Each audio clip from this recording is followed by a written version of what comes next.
이제 판례 오늘 소수업인데 여러분 먼저 이제 좀 죄송하다는 말씀을 좀 드려야 될 것 같습니다. 뭐 항상 학생들 좀 미안합니다. 이 책이 이번에 그 손을 좀 봐가지고 거의 이제 잔잔하게 다 합쳐 보니까 파일이 한 200 내지 한 250이 바뀌었습니다. 그래서 여기 나름대로 이제 변명을 하자면 이 책을 이제 기존의 책보다는 조금 더 이제 그 내용을 좀 깔끔하게 가야 된다는 생각이 좀 많았기 때문에 좀 난잡한 자를 좀 정리했고요. 그런 다음에 이제 좀 문장이 불필요한 걸 좀 제거했고, 여기 이제 좀 추세에 맞게 좀 간단하게 가지고 맞지 않겠나 이런 생각 해가지고 좀 손을 좀 봤습니다. 보고 더군다나 이제 또 우리가 법이 좀 바뀌었기 때문에 그 편제에 맞게 좀 손을 봤고, 뭐 그동안에 이제 우리가 판례가 요 기존 책을 가지고 한 2번을 추가로 들어갔기 때문에 그것도 한번 손볼 필요가 있었습니다. 그래서 사실은 요번에 이제 그거 말고도 총론 부분이 이제 지금 시간이 이제 많이 없었는데 이 총론 부분을 하긴 어차피 이제 그 교과서를 통해서 정리한 다음에 이제 거의 판례로 돌리지 않습니까? 또 판례만 돌리도 점수가 이제 고독점 하는 건 맞기 때문에 어차피 이제 제가 볼 때는 나중에는 이제 판례지만 돌리면 안 되겠느냐 그런 생각을 하고 있기 때문에 총론 부분이 이제 이론적인 부분이 필요한데 이제 그 부분을 갖다가 이제 좀 교과서에 좀 웬만하면 옮겨보려고 이렇게 이제 좀 생각을 해서 총론 부분도 좀 나름대로는 필요한 자리는 정리했습니다. 정리했고 그리고 이제 또 달라진 것은 뭐 기출되는 자리 이런 부분이든 판례든 기출되는 자리는 어떤 식으로든 표시를 했기 때문에 이제 이런 복습하실 때도 어느 자리가 중요한지 알 수 있도록 그렇게 최대한 손을 봤습니다. 그래서 여기 이제 기존에 있는 분들에 대해서 이제 이게 추록을 한번 만들어 보려 생각했는데 양이 너무 많아요. 그래서 좀 죄송하게 생각하고 그건 이제 타이밍이 좀 별로 안 좋았던 것 같습니다, 여러분. 그래서 누가 희생을 해도 희생을 해야 되는 그런 시점인 것 같은데 그건 좀 죄송하게 생각합니다. 그러면 되겠고 이제 일정이 여러분 이제 일정표를 보시는가 모르겠지만 여기 이제 우리가 하루밖에 못 하기 때문에 일정이 안 놉니다. 그래서 이제 다른 학원도 마찬가지로 해서 이제 머리를 좀 굴린 게 일단은 일주일에 한 번에 못 하니까 이제 일요일날 할 수밖에 없어요. 그래서 이제 일요일을 매주 하는 게 아니라 총 이제 한 9주 정도 기준에서 일요일 한 3번 정도 이게 돌려야 된단 말이죠. 그래서 이제 다른 학원까지 쳐가지고 이제 3번을 돌려야 됩니다. 제가 또 어떤 학원에는 또 이틀 하는 강의 하는 데가 있는데 그런 데는 2번 노니까 상관없어요. 그래서 이제 하루짜리 학원 하는데 학원에는 한 이제 일요일을 끼울 수밖에 없단 말이죠. 그래서 일요일 이름 날짜표 있지 않습니까? 그래서 이번 주 일요일 날은 부산입니다. 그렇기 때문에 3주에 한 번씩 일요일 날 돌아온다 생각하시면 되겠고 웬만하면 가급적이면 여러분들이 이 실강이 참 좋겠죠. 실강이 좀 중요하고요. 부득불하게 이제 우리가 일요일 날 이제 안 되는 분이 있다면 그는 이제 학원에서 좀 말씀을 드리면 이제 동강을 열어주겠죠. 근데 웬만하면 실강을 듣는 게 더 낫지 않겠나 이런 생각입니다. 동강의 효과는 분명히 떨어집니다. 그래서 그래 하시고 실강 좀 참여하시고요. 이번에도 여러분 이제 펜 깔 겁니다. 펜 깔 거고 항상 생각이 그렇습니다만은 어쨌든 간에 여러분에게 또 한다는 차원에서 평가해서 장학금 드릴 겁니다. 장학금 드릴 건데 기존하고 이제 방식을 좀 바꿀 겁니다. 그러니까 기존에 이제 사지선다형으로 갔지 않습니까? 근데 사지선다형으로 갔을 때는 답을 고르는데 급급했단 말이죠. 이제 그렇게 안 하고요. 이번에는 OX로 갈 겁니다. OX로 문제를 낼 거단 말이죠. 그래서 좀 정확도를 높일 겁니다. 그래서 정확도를 높여가지고 여러분들이 한번 평가를 제대로 받아볼 수 있도록 할 것이고 그리고 여러분 이제 이 판례라는 것은 이제 이 강의라는 것이 그렇잖아요. 우리가 이제 한 번 들어서 이게 자기 실력 되는 건 아닙니다. 그래서 이런 분명히 명심하셔야 될 거는 지금부터 이제 판례 강의 듣는 동안에는요, 형법은 무조건 판례만 복습하셔야 돼요. 교과서 다 버려도 됩니다. 아시겠습니까? 교과서 버리시고 무조건 판례만 돌리라 이 말이에요. 판례 돌리고 나중에 여러분들이 교과서가 필요하다 싶으면 총론 있잖아요. 그 총론에서 이제 굵직굵직한 이론 있지 않습니까? 그 이론하고 단순한 암기 그것만 보강하시면 돼요. 그렇기 때문에 판례가 여러분 시험에 90%를 보면 됩니다. 그러면 되니까 무조건 판례 돌리시되 이 판례를 여러분들이 복습을 하시되 이게 뭐 2-3번 정도 복습해서 된다 그런 건 안 됩니다, 여러분. 2-3번 해가지고는요 실제 시험장 가도 가물가물합니다. 이게 본 것 같기도 하고 안 본 것 같기도 하고 그렇단 말이에요. 그래서 최소한도로 5번 이상 반복해야 됩니다. 그러면은 5번 이상 반복하게 되면 이제 우리가 뭐 3번째 이상 반복 들어갈 때부터는 속도가 빨라져요. 빨라지기 때문에 5번, 6번 무조건 반복하게 되면은 기계적으로 넘어간단 말이에요. 그런 상태에서 여러분들이 시험을 쳤을 때 모의고사 문제가 바로바로 올라옵니다. 100% 올라와요. 그 이제 그래 하시고 복습을 반드시 하시라 이 말이죠. 그 이제 제가 평가하는 이유도 여러분들 이제 텀나는 대로 판례라는 것은 어떤 그 뭐 순서가 필요 없습니다. 순서 필요 없고 체계라는 게 필요 없습니다. 그렇기 때문에 영어 단어 암기하듯이 무조건 틈틈이 보라 이 말. 틈틈이 뭐 따로 시간 낸다기보다는 뭐 이런 뭐 집에 갈 때도 보시고 뭐 항실 갈 때도 보시고 뭐 쉴 때 보시고 무조건 틈틈이 보시면 돼요. 그래가지고 계속 반복해라 이 말이죠. 그러면은 점수가 나올 겁니다. 그러고 이제 우리가 이제 처음 지금 수업을 듣는 친구들 가운데서 이제 판례 강의 듣는 분도 있거든요. 그런 친구들은 교과서 복습할 시간 없습니다. 없고 그러니까 교과서 복습하지 마세요. 안 해도 되니까. 안 해도 되고 어차피 걔들은 수업도 듣고 판례 들어야 되지 않습니까? 그러면 상당히 이제 빡빡하단 말이에요. 일정이.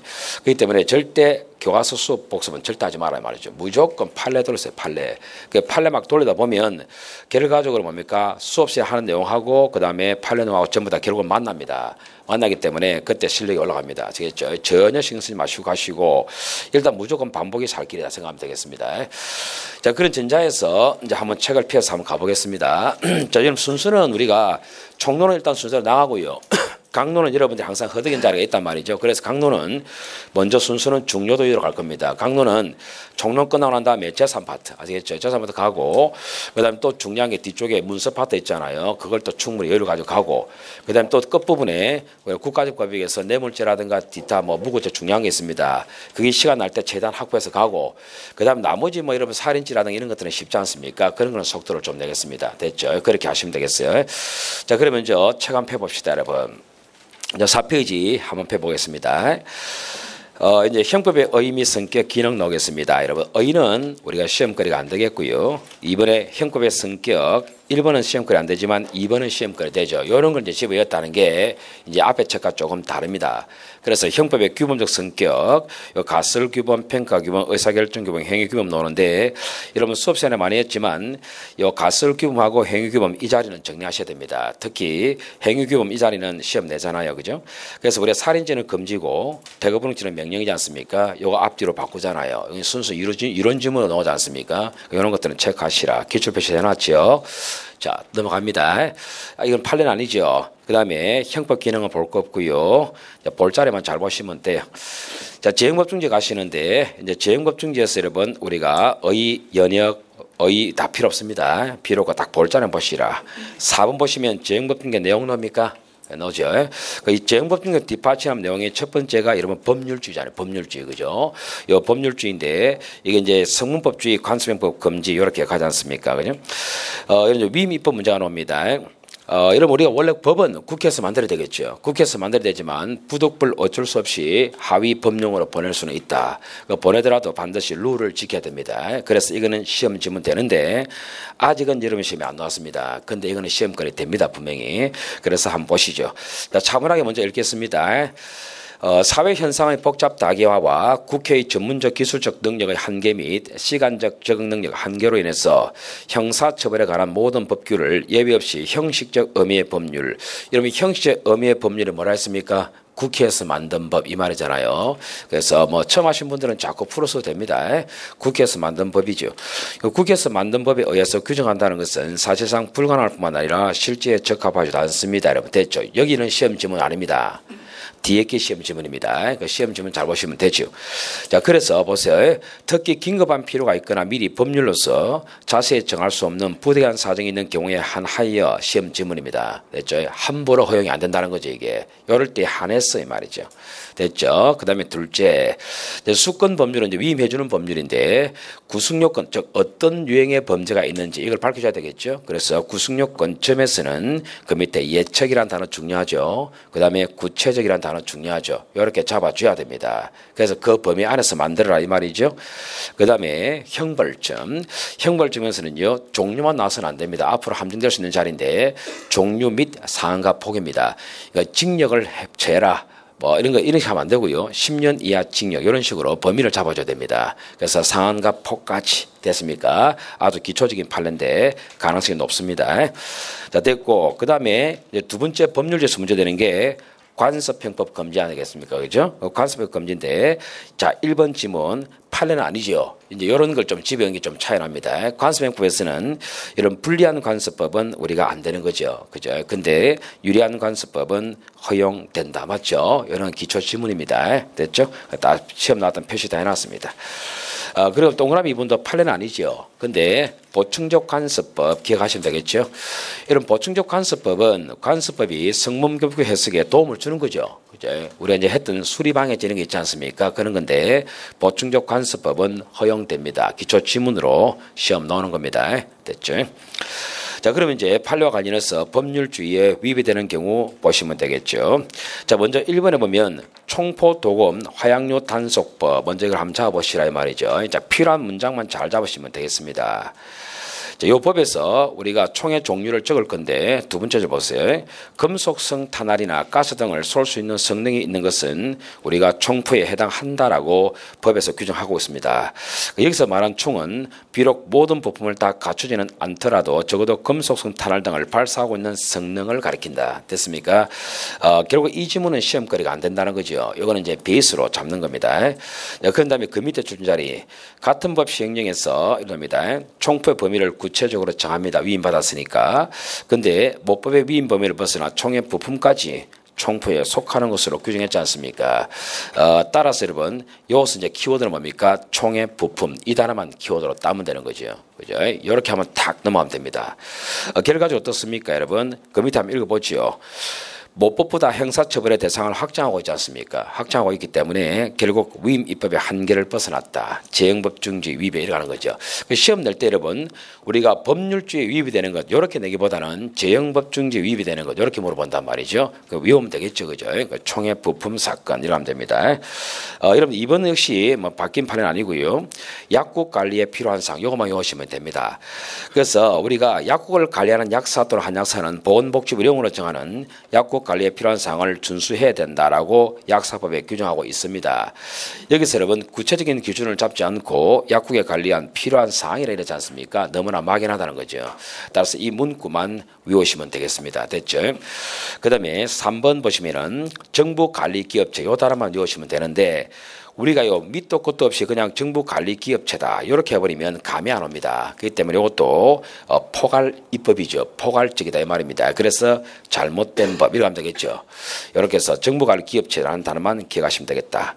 그 밑에 비교 판례 나오지 않습니까? 요 비교 판례에서 우리가 이제 1번, 2번들 다 시험에 나왔던 건데 자 1번처럼 보세요. 둘째 줄에 우리가 그냥 정부관리기업체 이렇게 놓으면은 이거는 이제 법률제 위배됩니다. 그러나 농업협동조합 중앙이라고 구체적으로 명시하고 있지 않습니까? 이거는 구체화됐기 때문에 이 법 자체는 괜찮아요. 이거는 괜찮다 이러면 되겠죠, 그죠?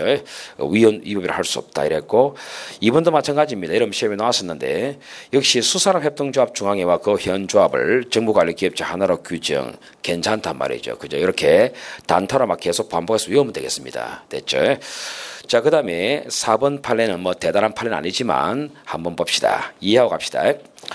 우리가 근로기준법이 있는데 여기서 임금이라든가 퇴직금 청산기일의 연장 합의 한도에 관해서 아무런 제한을 안 뒀거든요. 언제까지 합의를 하라. 기간 제한을 안 뒀잖아요.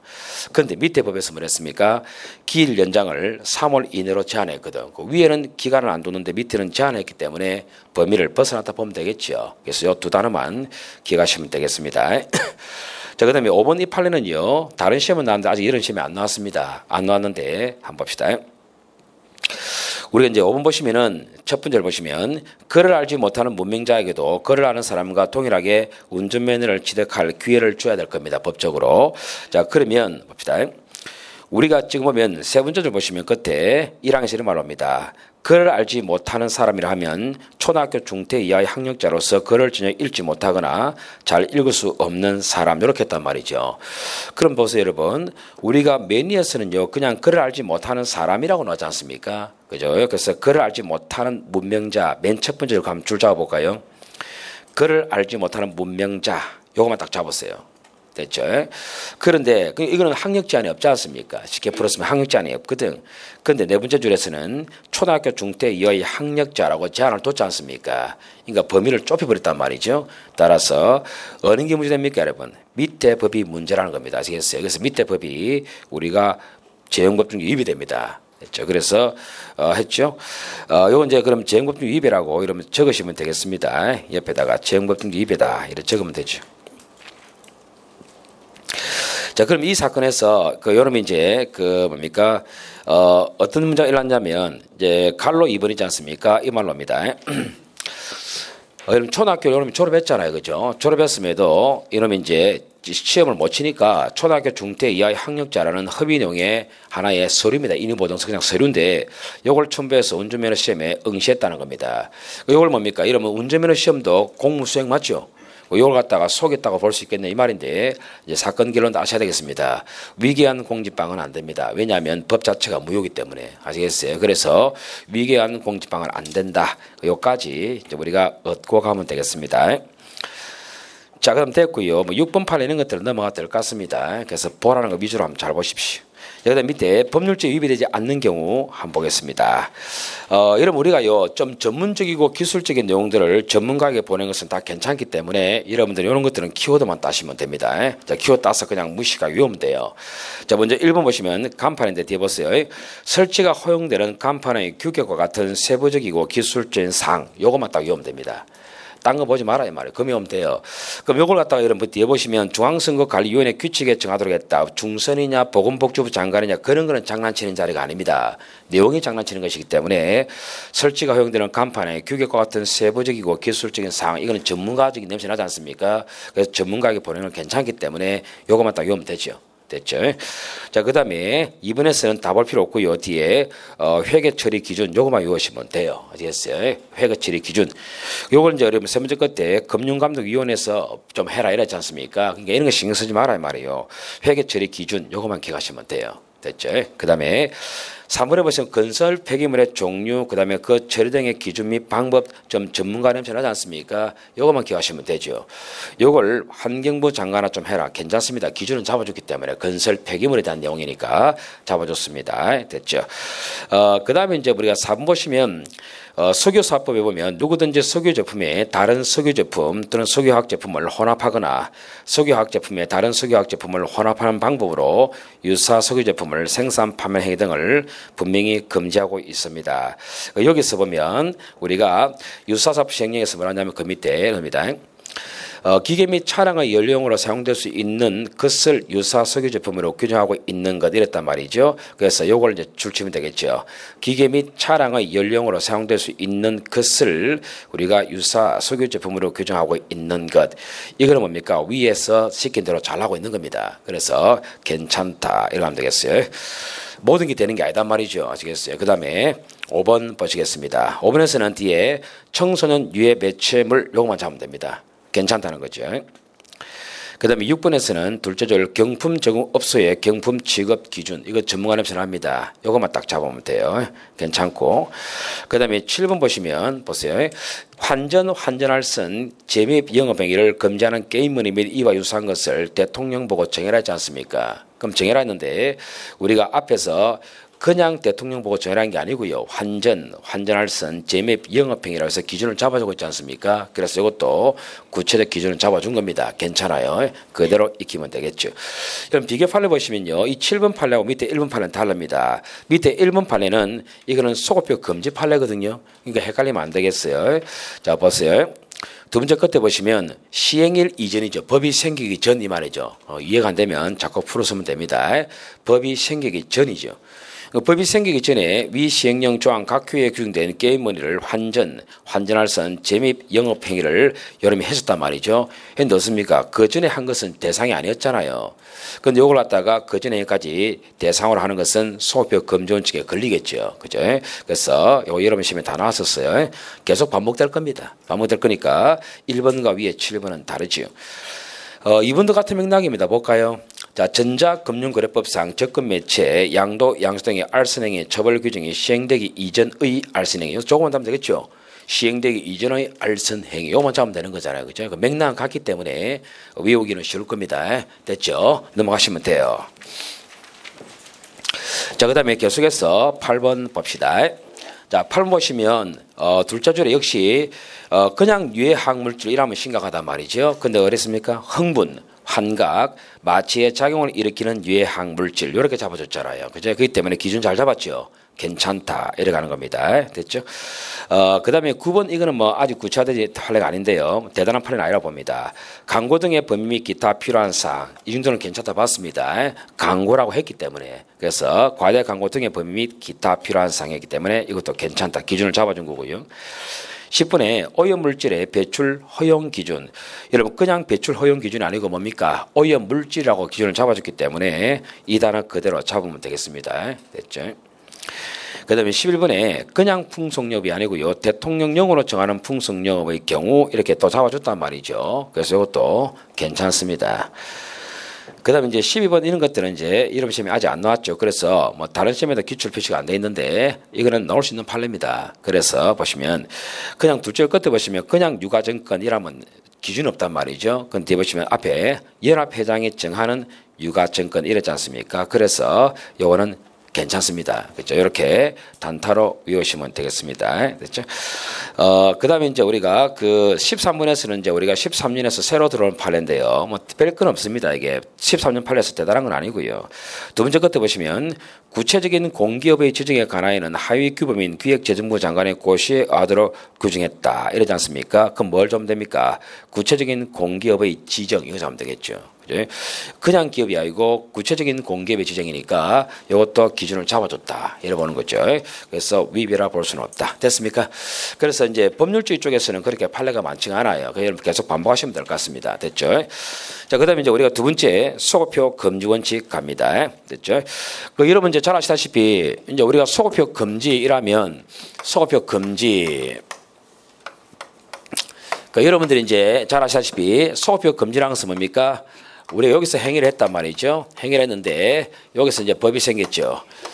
그래서 이제 여러분 잘 아시다시피 소고표 금지라는 것은 뒤에 만든 법을 우리가 과거 사건에 적용하는 거 맞죠? 이게 소고표인데 요게 이제 불리한 게 안 되는 거지. 불리한 게 맞죠? 불리한 거는 우리가 금지가 된다 이 말이고 여러분 만약 유리하면 뭐입니까? 유리하면 적용이 된다는 거죠. 그 유리한 것은 소고표 해도 허용됩니다. 아시겠어요? 이건 베이스로 깔고 가면 되겠죠. 그럼 이제 우리가 소고표 금지에서 이제 정점되는 게 여러분 컨트롤에서 보면 어떻게 정점됩니까? 소고표 금지 첫 번째가 이제 우리가 여러 가지 있겠지만 뭐 보안 처분도 있고요. 소송법 규정도 있고 이 소수법 규정도 첫 번째 정점 맞죠? 그 다음에 두 번째로 판례의 변경 두 번째 정점 그죠? 그 다음에 세 번째로 보안 처분 이렇게 해서 총 세 가지가 정점이 된다 이렇게 보면 되겠죠. 그래서 소수법 규정에서 정점되는 게 대표적인 게 뭡니까? 소위 공소시효 맞습니까? 여기 정점되는 거잖아요. 그죠? 요걸 이제 한번 보는 거죠. 어차피 요 파트에서 노는 판례는 뻔하단 말이죠. 뻔하니까 어차피 요 안에 다 들어와 있습니다. 다 들어와 있으니까 그대로 가시면 되지요. 자, 그러면 이제 소고표 금지 원칙 봅니다. 먼저 1번의 내용 갑니다. 소고표 금지 원칙은 법적 안정성과 예측 가능성을 담보함으로써 국민의 신뢰를 보호한다는 측면이다. 맞습니까? 뒤에서 법을 만들면 안 된다는 거잖아요. 그죠? 뭡니까? 이거 뭐 시험 나오는 지문입니다. 이론 지문이죠. 이번에서는 불리한 소고표가 금지가 되고 유리한 소고표는 인정되겠죠. 맞죠? 시험 지문입니다. 3번도 여러분 시험 지문 잘 나옵니다. 우리가 소고표 금지는 실체법 맞죠? 실체법, 형법, 범죄와 형벌에 관한 법. 요게 적용되지 절차법인 형소법에는 적용이 안 됩니다. 맞죠? 이런 거 다 기초 지문입니다. 시험 나옵니다. 이런 것들. 됐죠? 자, 그러면 이제 우리가 이번 소급 입법이 허용될 것인가? 이거는 아직 제대로 안 나왔단 말이죠. 다른 시험은 나왔는데 아직 안 나왔습니다. 한번 볼 필요는 있습니다. 여러분 이제 우리가 복습 한번 해볼까요? 하나하나 기초를 한번 다진다 생각하십시오. 하나하나 다진다 생각합시다, 여러분. 우리가 여기서 범죄가 끝났지요. 범죄가 끝났습니다. 끝났는데 각 범죄마다 공소시효가 있지 않습니까? 그래서 공소시효 기간이 여기까지다. 그래서 이게 시효입니다. 그럼 우리가 이 시효가 예컨대 3년짜리다. 근데 이 시효를 좀 중간에 늘려야 되겠다 해서 현재 시효가 남아있는 이 상태에서 우리가 시효를 연장하는 연장법을 만들 수는 있다. 맞죠? 그럼 요걸 이제 우리가 어차피 법 만들었으니까 이 법은 과거 사건에 중요할 거 아니냐 말이죠. 그래서 우리가 법을 만들었지요. 자, 법을 만들었고 이건 법 제목이 아닙니다. 학문상 쓰는 단어고 이 법은 과거 사건에 소급할 건데 문제는 뭡니까? 진행 중에 만들었기 때문에 본래 의미의 소급 이 법은 아니지 않느냐 해서 이걸 우리가 부진정이다. 이렇게 부르죠. 그런데 시효가 끝났지요. 끝나고 난 요 시점에서 우리가 연장하는 법을 또 만들 수는 있지 않느냐. 있느냐. 요것도 역시 입법은 입법이죠. 입법인데 요건 이제 역시 소급을 시키는 입법이고 요게 본래 의미의 소급 입법이다 해서 요걸 진정 소급 입법에 내려가지 않습니까? 그죠? 그래서 우리가 결론 말씀드리면 요거는요 억울할 게 없지요. 현재 시효가 진행 중이기 때문에 억울할 게 없기 때문에 요거는 무조건 허용입니다. 그런데 이쪽 자리는 뭡니까? 인권 침해가 올 수 있다는 거죠. 근데 여러분 기본적으로요 이게 판례가 논리가 접근하는 방식이 이걸 재형법중주로 접근하는 게 아닙니다. 여러분 지금 우리가 배우는 게 공소시효잖아요. 공소시효는 절차법이단 말이에요. 절차법은 재형법중주와 관계가 없어요. 이게 없지만 법적 안정성과는 관계되기 때문에 논하는 겁니다. 어쨌든 이 진정소급 입법 요 자리에 대해서는 뭡니까? 이건 원칙으로 만들면 안 되겠죠. 그래서 우리가 배우겠지만 원칙적으로는 뭡니까? 이 법 만들면 안 된다 이 말이죠.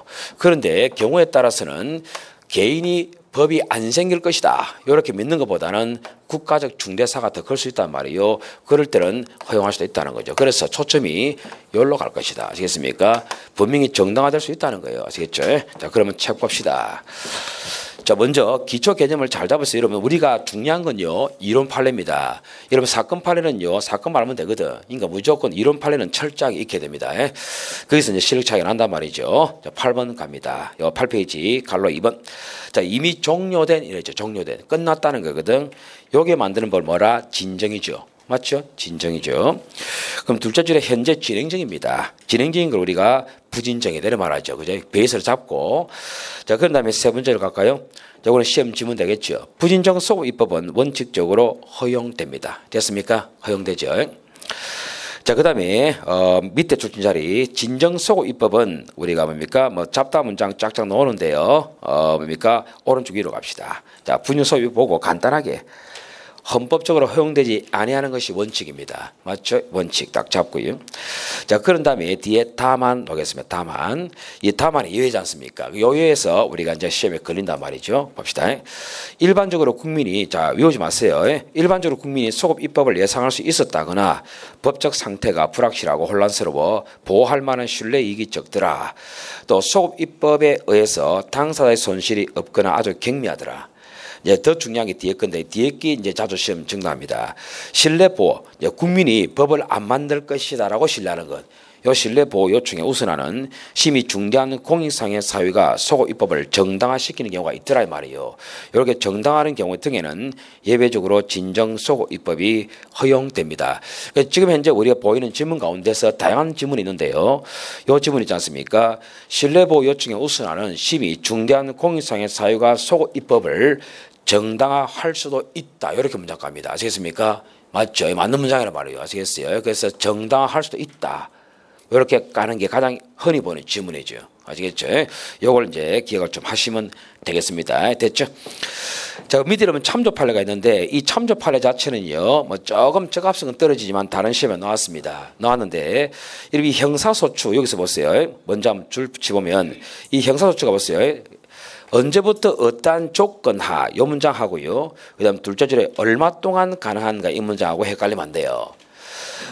지금 중요한 것은요, 이런 거죠. 요 사건은 먼저 배경을 좀 듣고, 그 다음에 간단하게 가십시오. 이거는 그냥 팁으로 가시면 될 것 같아요. 이건 잘 나오는 파트는 아니지만, 다른 시험에서 나왔기 때문에 한번 보시는데, 우리가요, 이 전두환이가 지금 이제 뭡니까? 사건을 일으켜가지고, 군사 쿠데타 일으켰단 말이죠. 그래가지고 얘가 이제 1980년도 5.18을 일으켰다 이 말이죠. 5.18을 일으키고, 그 다음에 얘가 이제 대통령 해묻잖아요. 그죠? 해묻고, 그런 다음에 뭡니까? 얘가 1988년까지 해문단 말이죠. 해묻고 이제 노태우 대통령이 또 등장한단 말이죠. 등장해가지고, 얘들이 뭡니까? 1993년도 2월달까지 해먹습니다. 그럼 얘들이 지금 뭡니까? 내란죄의 주범이잖아요. 내란죄의 주범임에도 불구하고 현재 대통령으로 지금 머물고 있단 말이죠. 그럼 우리가 법에서 그 말 있잖아요. 대통령에 대해서는 내란죄나 외환의 죄를 빼고는 재직 중에 소출을 못합니다. 그죠? 그렇기 때문에 사실은 그러니까 내란죄하고 외환의 죄를 빼고는 재직 중에 소출을 못하지만 내란죄나 외환의 죄에 대해서는 할 수 있어요 이게. 그럼 과연 이 상황에서 누가 대통령 상대로 소를 걸겠냐 이 말이요. 그럴 수 없는 거 아니겠습니까, 그죠? 그래서 이제 결국 이제 시기를 떨갔다는 거죠. 시효가 끝났다는 거죠. 그 시효가 끝나다 보니까 여기서 뭡니까? 안 되겠다. 요 과거 사건을 처벌하는 법을 하나 만들어야 되겠다 해서 만든 게 바로 진정소급 입법입니다. 그 진정소급 입법을 만들면서 이제 논리를 펼친 게 이쪽이단 말이죠. 뭐랬냐면. 실제적으로 이 공소시효라는 것은 우리가 막연하게 어떤 날짜에서부터 어떤 날짜까지 무조건 시간이 흘러가기만 하면 된다. 이게 바로 얼마 동안 이 말이거든. 그런 문제는 아니지 않느냐 이 말이죠. 얘가 지금 대통령을 상대로 공소를 제기하려 해도 현직 대통령을 상대로 감히 누가 소를 제기할 수 있느냐. 그렇기 때문에 시효의 제도는 어떠한 조건에서 우리가 제기할 수 있는가를 따져야 되지 막연하게 시간이 흐르기만 하면은 시효는 끝났다. 이렇게 볼 건 아니다. 이런 취지입니다. 그래서 우리 형사소추 보십시오.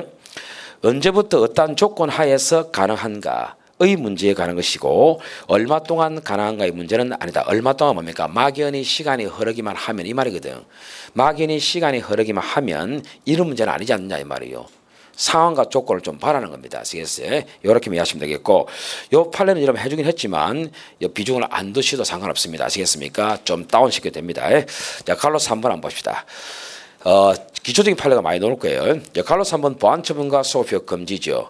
여러분 원래 보안처분은요 장래 위험성에 대한 문제입니다. 그렇기 때문에 일반적으로 과거를 전제로 하는 게 아니고 미래를 전제로 만들기 때문에 과거에 없던 법을 나중에 만들어도 상관없는 게 원칙입니다.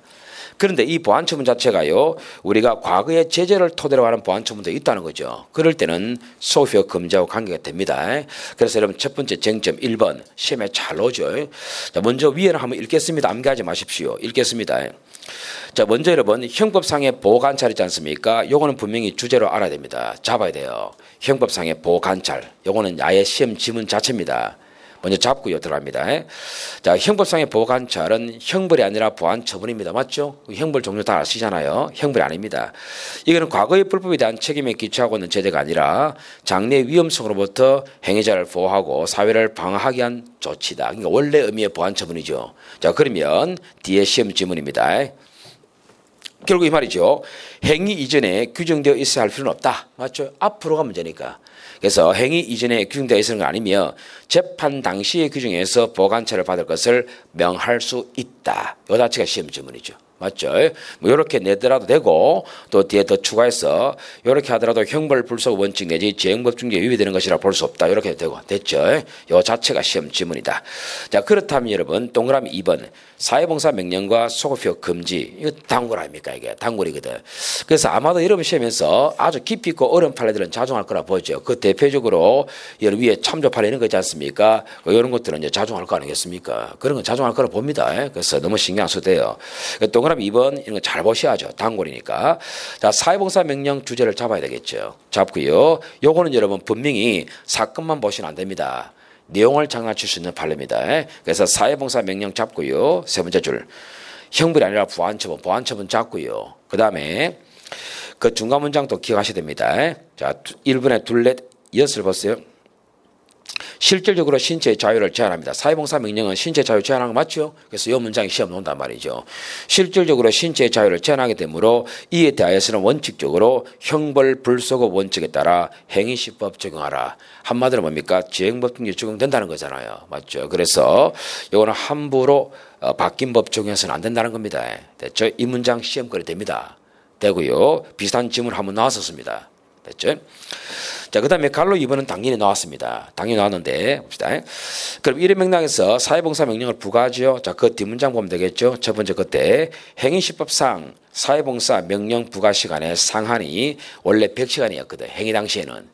그런데 재판 당시에는 어떻게 갔습니까? 200시간으로 올리지 않습니까? 요거는 적용하면 됩니까? 안 됩니까? 안 되겠죠. 위법하다. 됐습니다. 그죠? 요것들이 시험 지문이다. 단골. 자, 넘어가시고 그 다음에 4번 판례 변경과 소급효 금지죠. 단골. 뭐 단골 옵니다. 무조건 약방에 감춥니다. 이런 것들은. 자, 그럼 이런 판례는 법이 아니잖아요. 그러니까 무조건 이런 판례는 법이 아니기 때문에 소급효 금지하고 관계없습니다. 자, 그럼 가보시죠. 자, 먼저 한번 읽어봅시다. 첫 번째 끝에 읽습니다. 판례의 변경은 법률 조항의 내용을 확인하는 것에 지나지 않아요.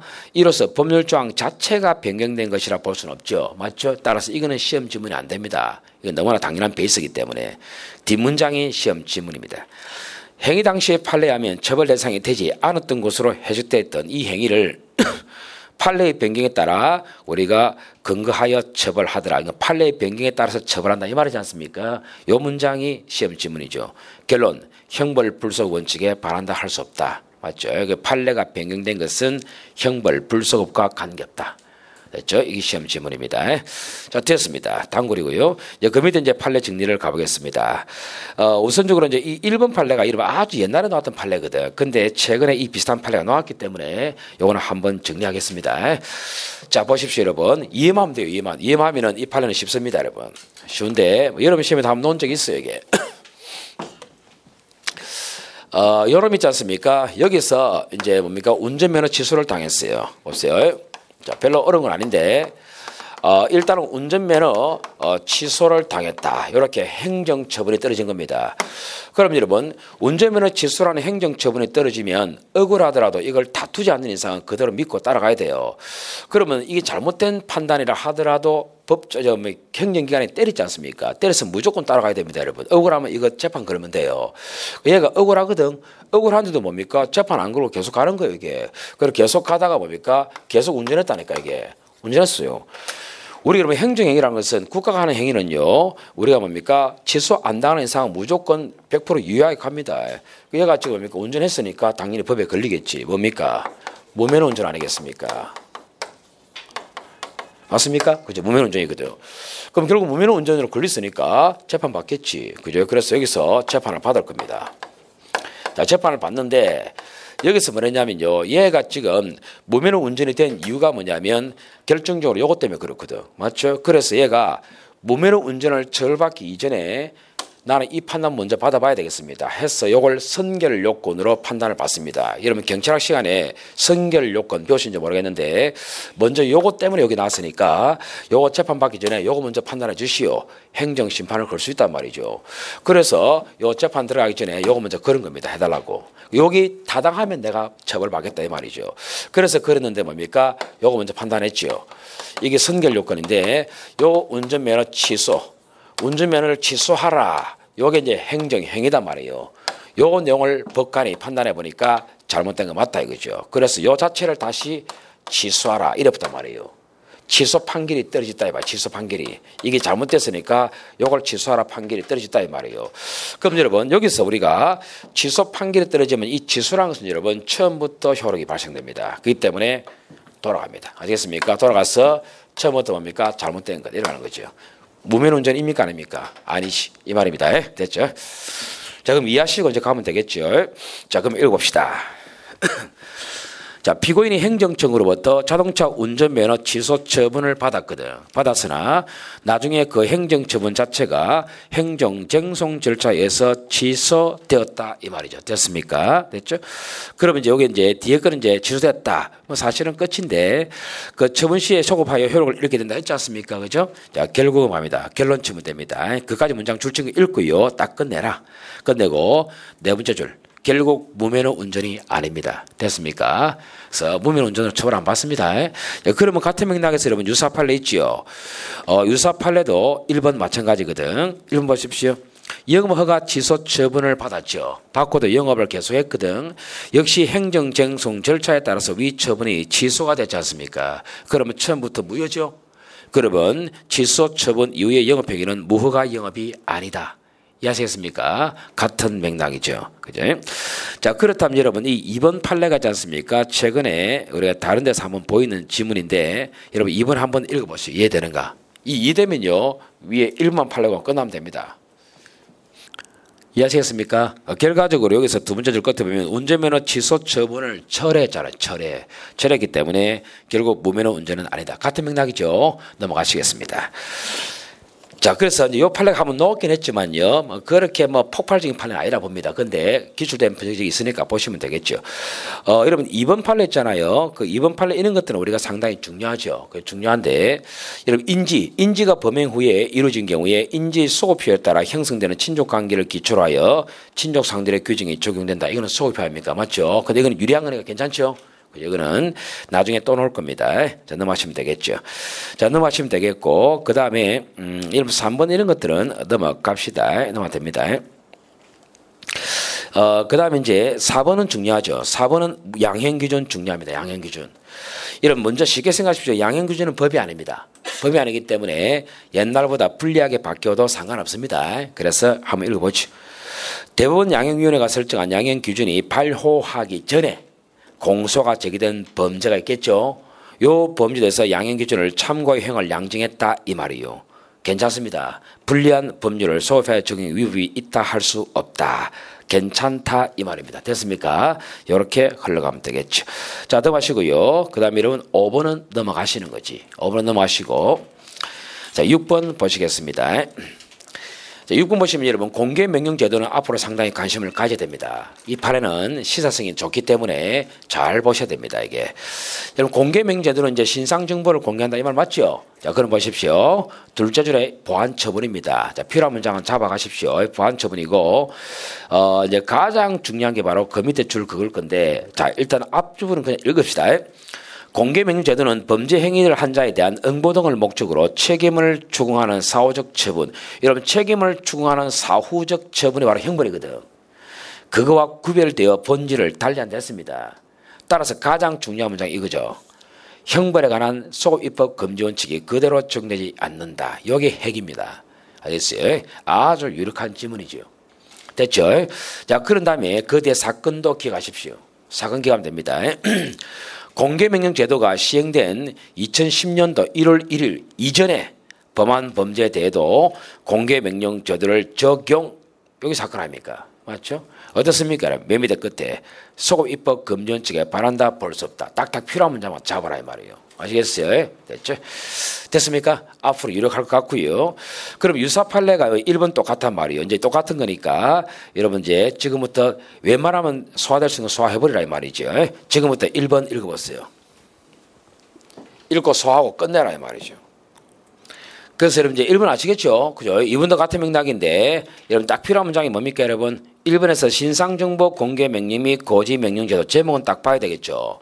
그 밑에 보안 처분 딱 잡고요. 그 다음에 세 번째 끝에 시행 전에 범죄를 범했고 그에 대한 공소 제기 딱 잡고 맞죠? 끝났습니다 여러분. 그러니까 이 법 적용이 돼야 안 돼요? 되죠. 그래서 맨 밑에 끝에 공개 명령 또는 고지 명령의 대상이 된다. 결국 뭡니까? 소급입법과 관계없다는 말입니다. 표현이 없어도. 그러니까 이제 출제자들은 뭡니까? 요걸 표현을 그래 쓰겠죠. 소급입법 금지하고 관계있다 없다 이렇게 내겠죠. 그죠? 그럼 이번에 갑니다. 전작감시제도 역시 잡으면 돼요. 잡고 같은 맥락이죠. 보안 처분 됐습니까? 됐죠? 역시 뭡니까? 세 번째 줄 형벌에 관한 소급입법 금지 원칙이 그대로 적용되지 않는다. 핵심적인 문장이죠. 됐죠? 네, 결과적으로 뭡니까? 그 밑에 부착명령 기간을 연장하도록 규정하고 있더라도 그것이 소급입법 금지 원칙에 반한다 볼 수 없다. 됐죠? 넘어갑니다. 자, 이렇게 해서 이제 1차가 끝났고요. 3번 명확성의 원칙 갑니다. 여러분 이제 명확성 원칙 하면 두 가지잖아요. 맞죠? 구성요건의 명확성, 그 다음에 제재의 명확성, 맞죠? 요 두 가지가 필요할 것이다. 자, 그러면은, 갈로 1번, 동그라미 1번 봅시다. 자, 1번 차분하게 읽어봅니다. 여기 여러분 암기할 내용이 별로 없거든요. 상식 내용이니까 차분하게 읽어보면 됩니다. 자, 처벌법규의 구성요건이 명확해야 한다고 하여 모든 구성요건을 단순한 서술적 개념으로 규정해야 되는 건 아니다. 이해하시겠죠?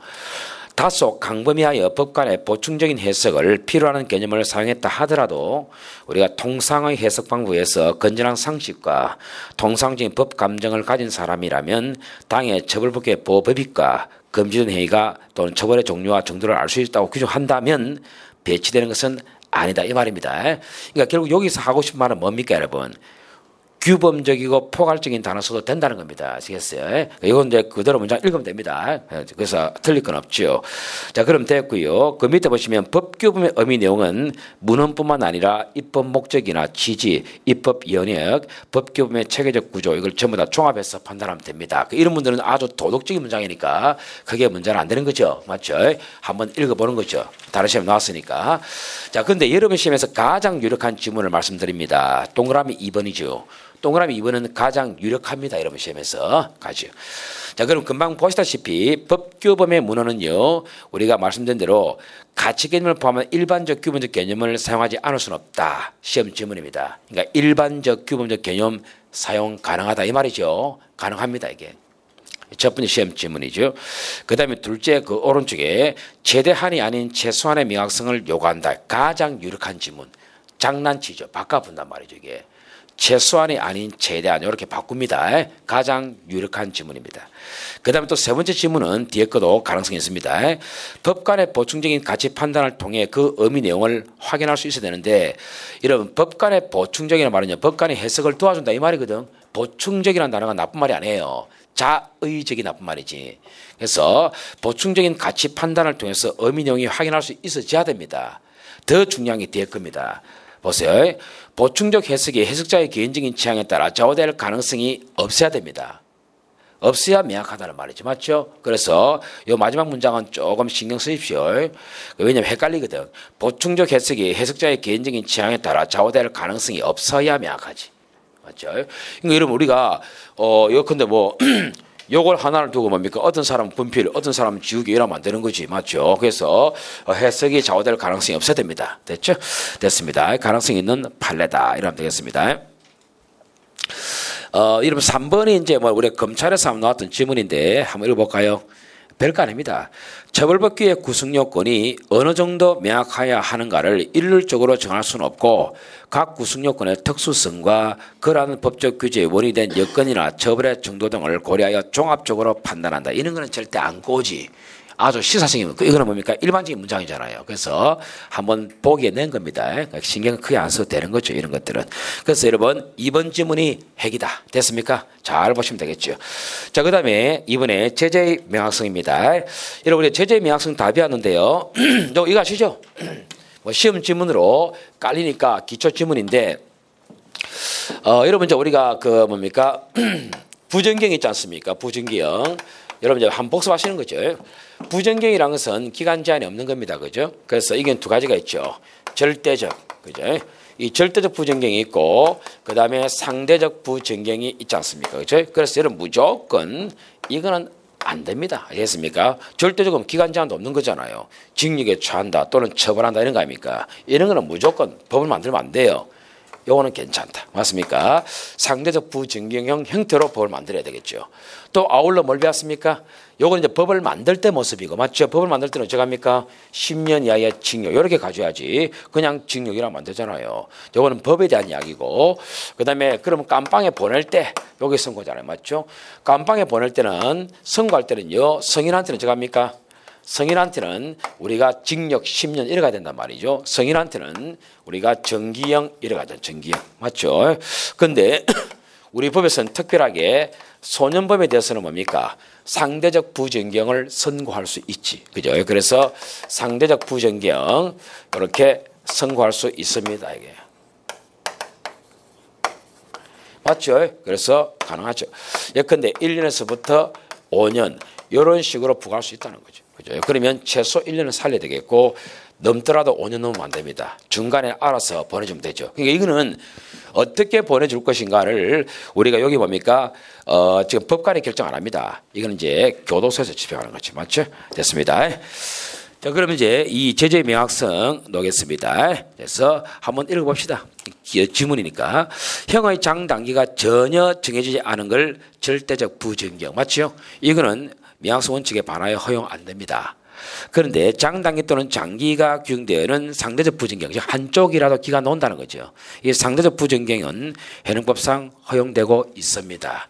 따라서 그 밑에 소년범에 대해서 사정대적 부정경은 명확성 원칙에 반하지 않는다. 맞는 문장이죠. 그죠? 넘어갑니다. 자, 그 다음에 판단 기준 당연히 시험거리죠.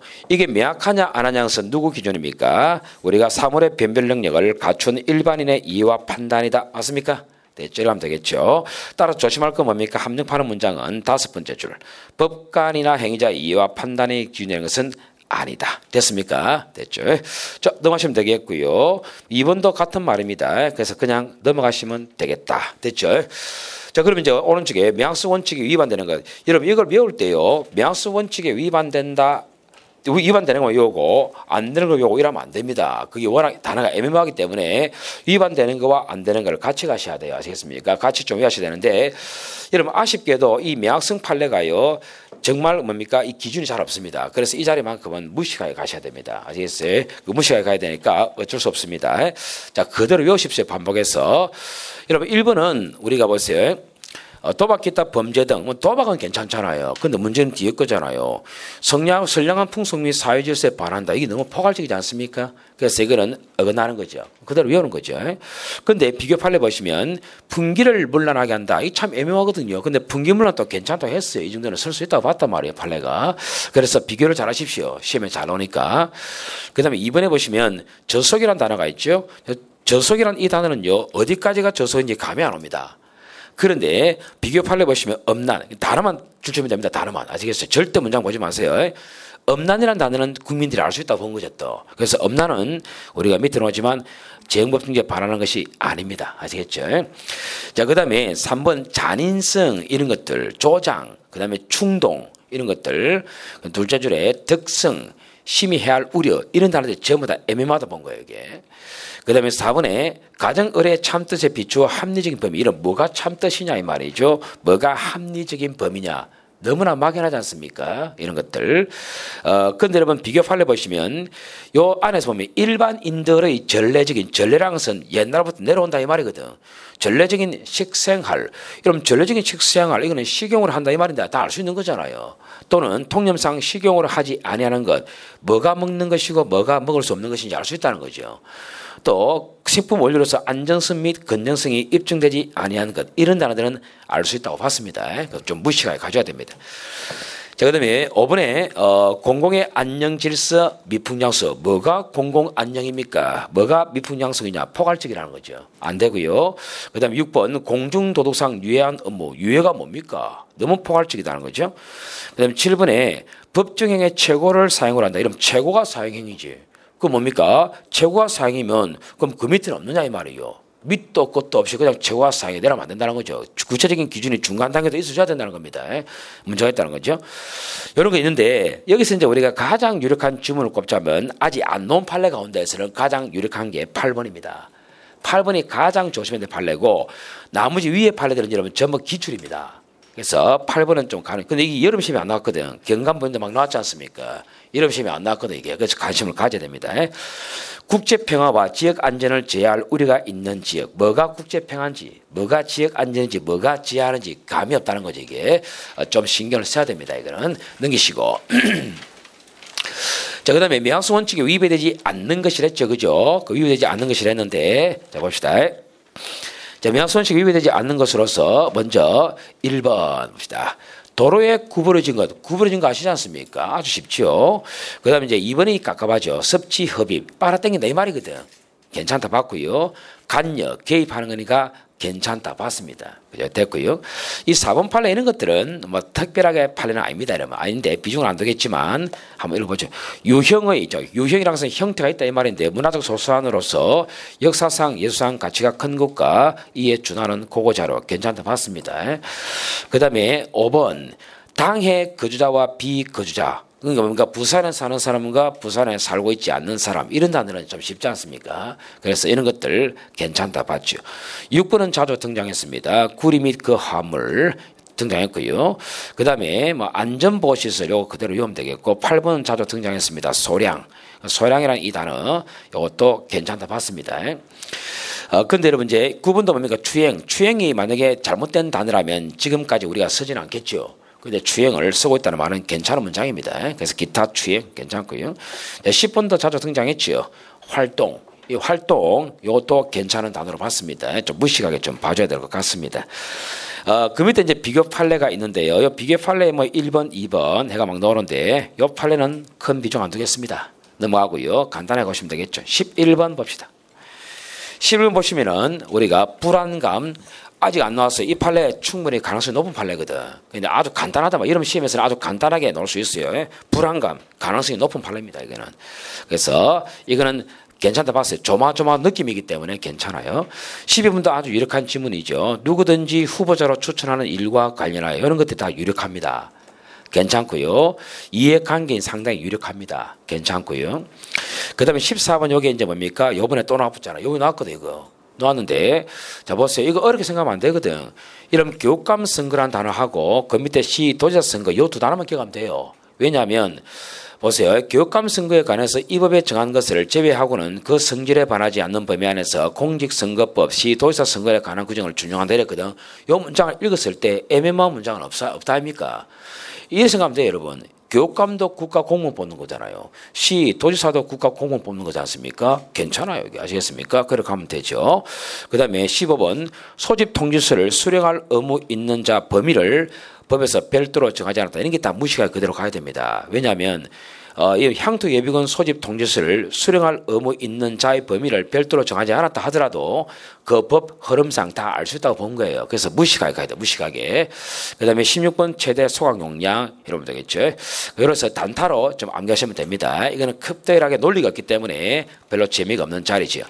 여러분 그 밑에 이제 우리가 새로 들어온 판례인데 여기서는 보십시오. 쉽게 가시면 되는데 증거라든가 자유심증은 형소법에 쓰고 있지 않습니까? 그럼 당연히 명확한 거지. 맞죠? 그 다음에 급속을 요하는 때 여기 이제 또 새로 들어온 거지 않습니까? 이제 급속을 요하는 때 이런 단어를 신경 써야 됩니다. 새로 들어온 단어니까.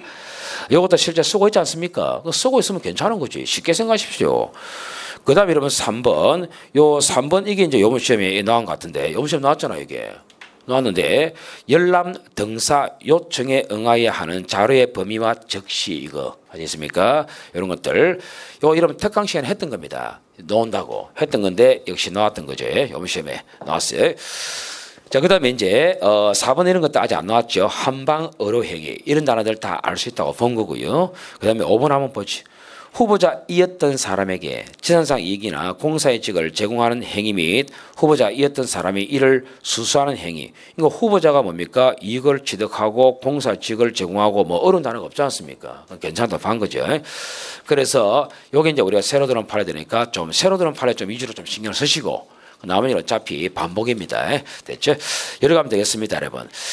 우리 여러분 재임금증지가 상당히 내용이 많기 때문에 상당히 계력입니다. 계력인데 문제는 이제 유추해석이 또 이제 토한단 말이에요. 유추해석이. 근데 유추해석을 토할 건데, 근데 여러분 유추해석은요 사실은 토할 것도 없는 게 지금 매학성 원칙은요 기준이 안 나오잖아요. 기준이 안 나오기 때문에 매학성 원칙이 사실 짜증나요.